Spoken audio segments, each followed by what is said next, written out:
Video di awal tadi adalah sesi latihan dan pemanasan skuad Timnas Indonesia jelang uji coba dan kualifikasi Piala Dunia Zona Asia. Skuad Timnas Indonesia memang dijadwalkan berkumpul hari ini 27 Mei guna persiapan uji coba dan kualifikasi Piala Dunia. Harapan saya Timnas Indonesia bisa memberikan hasil terbaik di laga uji coba versus Tanzania nanti, serta bisa membanggakan tanah air dengan lolos ke putaran ketiga kualifikasi Piala Dunia. Tentu dengan berusaha tampil maksimal saat nanti melawan Irak dan Filipina. Di sisi lain, pemain senior Timnas Indonesia Fahrudin Arianto bicara tentang pemanggilan pemain skuad Garuda. Fahrudin Arianto menjelaskan syarat pemanggilan pemain Timnas adalah memiliki bakat dan konsistensi. Menurutnya, Sintayong sudah memiliki standar khusus untuk pemain yang berada di skuad Garuda. Mereka harus bisa membuktikan diri di kompetisi agar kesempatan berada di Timnas semakin besar. Pemain yang menonjol sekarang bisa menunjukkan konsistensi untuk bisa dipanggil dalam kesempatan berikutnya. Saya yakin Coach Sin juga pasti melihat apa yang ditunjukkan di kompetisi domestik ini, kata Fahrudin Arianto. Ketika pemain ini mampu menunjukkan, insya Allah tinggal tunggu waktu untuk dipanggil. Sepertinya tidak ada hubungannya soal pemanggilan Timnas dengan performa tim di Championship Series pungkasnya. Padahal baru debut, bek Timnas Indonesia malah mendapat hal sial ini usai baru debut di Liga Korea. Pratama Arhan mencatat debut bersama Suwon FC di K-League 1 tahun 2024. Baru di lapangan sekitar 3 menit, Arhan mendapatkan kartu merah. Partai pekan ke-14 Kelvin League 1, kasta teratas Liga Korea Selatan, musim 2024, antara Jeju United versus Suwon FC di Jeju World Cup Stadium. Minggu 26/5/2024 meninggalkan catatan penting bagi Pratama Arhan. Untuk pertama kalinya, bek kiri Timnas Indonesia, Pratama Arhan, masuk dalam daftar skuad Suwon FC di Liga Korea Selatan. Arhan memulai laga dari bangku cadangan. Kesempatan untuk mencatat debut lantas datang pada babak kedua. Kala itu papan skor menunjuk angka 1-0 buat keunggulan tim tuan rumah. Jeju United mencetak gol berkat kontribusi Seo Jin Su pada menit ke-12. Kesempatan yang dinantikan Arhan muncul pada menit ke-73 saat ia diminta oleh sang pelatih Kim Eun-joong masuk menggantikan Jeong Dong-ho. Arhan langsung menunjukkan determinasi tingginya dalam mengejar bola.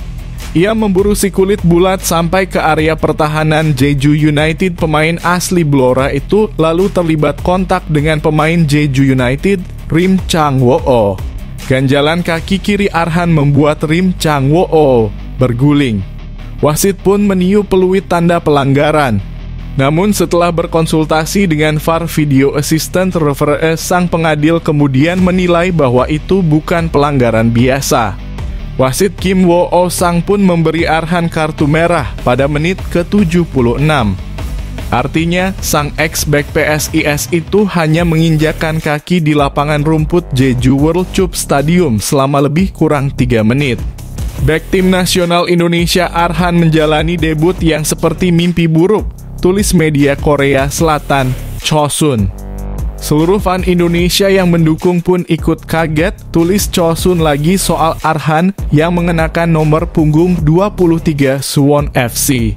Bermain dengan 10 pemain, Suwon FC tak mampu mencetak gol penyama kedudukan, apalagi membalikan keadaan. Salah satu kans terbaik Suwon FC yang datang via Jose Pablo Monreal hanya mencium tiang gawang Jeju United. Klub Arhan pun harus pulang dengan kekalahan 0-1.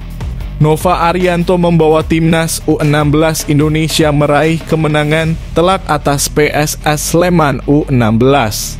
Nova memimpin timnas U16 Indonesia saat menjalani laga uji coba melawan PSS Sleman U16 di YIS Sabtu 25/5. Pertandingan berjalan dalam 3 babak dengan durasi 30 menit. Garuda Nusantara sukses menang dengan skor telak 5-1 di laga ini. Sebelumnya, selama 2 pekan mereka fokus latihan fisik selama di Yogyakarta. Nova Arianto menjelaskan, saat ini Timnas U16 Indonesia fokus pada aspek taktikal. Selain itu, dia memang sengaja mencoba semua pemainnya di pertandingan uji coba ini. Tujuannya agar mereka bisa mendapatkan menit bermain. Hari ini friendly match kedua, kita juga sudah masuk ke taktikal dan mencari formasi terbaik kita. Semua pemain mendapatkan kesempatan yang sama untuk main. Kita lihat siapa yang bisa masuk ke tim ini, kata Nova Arianto dilansir dari laman PSSI. Mantan pemain Timnas Indonesia ini menilai perkembangan pasukannya cukup positif. Mereka bisa memahami instruksi pelatih dengan baik saat berada di lapangan. Tentunya masih ada beberapa aspek yang harus diperbaiki seiring dengan berjalannya waktu. Secara garis besar, pemain sudah memahami apa yang saya dan tim pelatih mau. Namun ada beberapa poin-poin yang harus diperbaiki dan itu menjadi catatan kami para pelatih untuk dijadikan perbaikan agar tim ini semakin siap, tegasnya. Nova menilai bahwa hasil pertandingan bukan jadi perhatian utama. Menurutnya, semua pemain harus bisa menjalankan perintah dengan baik dan memiliki semangat bertarung. Saya tidak melihat hasil, yang ingin saya lihat adalah etos kerja pemain. Apa yang saya mau saat bertahan, saat menyerang, dan transisi. Itu yang mau saya lihat dari pemain. Karena saya memilih pemain bukan melihat background mereka main di mana. Tapi pemain yang benar-benar bisa bermain sesuai dengan filosofi saya, pungkasnya.